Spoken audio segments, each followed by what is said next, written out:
Hello guys, good evening. तर म्हटलं खूप दिवस झाले पार्थसाठी मी काही बनवते, त्याची रेसिपी शेअर नाही केलेली, आज तुमच्यासोबत शेअर करते. तर त्यासाठी पहिले आपल्याला आलू, बीटरूट, कॅरेट हे बॉईल करून घ्यायचं आहे.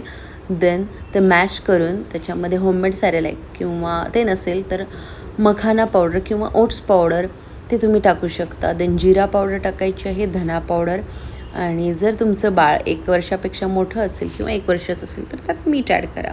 आणि त्याच्या टिक्कीज आपल्याला बनवून घ्यायच्या आहेत. आणि या टिक्कीज खूप सॉफ्ट होतात आणि बेबीजलाही खूप आवडतात.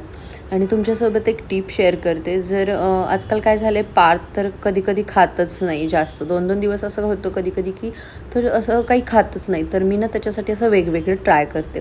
जर तुमचा पण बेबी काही खात नसेल, कधी असं होतं म्हणजे मुलांसोबत उन्हाळ्यामुळे म्हणा किंवा टिथिंग फेजमध्ये असल्यामुळे, तर त्यांच्यासाठी ना वेगळं फूड तुम्ही ट्राय करून बघा. आणि कधी त्यांच्या आवडीचं पण बनवा, चालेल. आणि मग बघा कसे ते व्यवस्थित खातात ते. सो आजच्यासाठी एवढंच होतं. भेटूया नेक्स्ट व्लॉगमध्ये. बाय.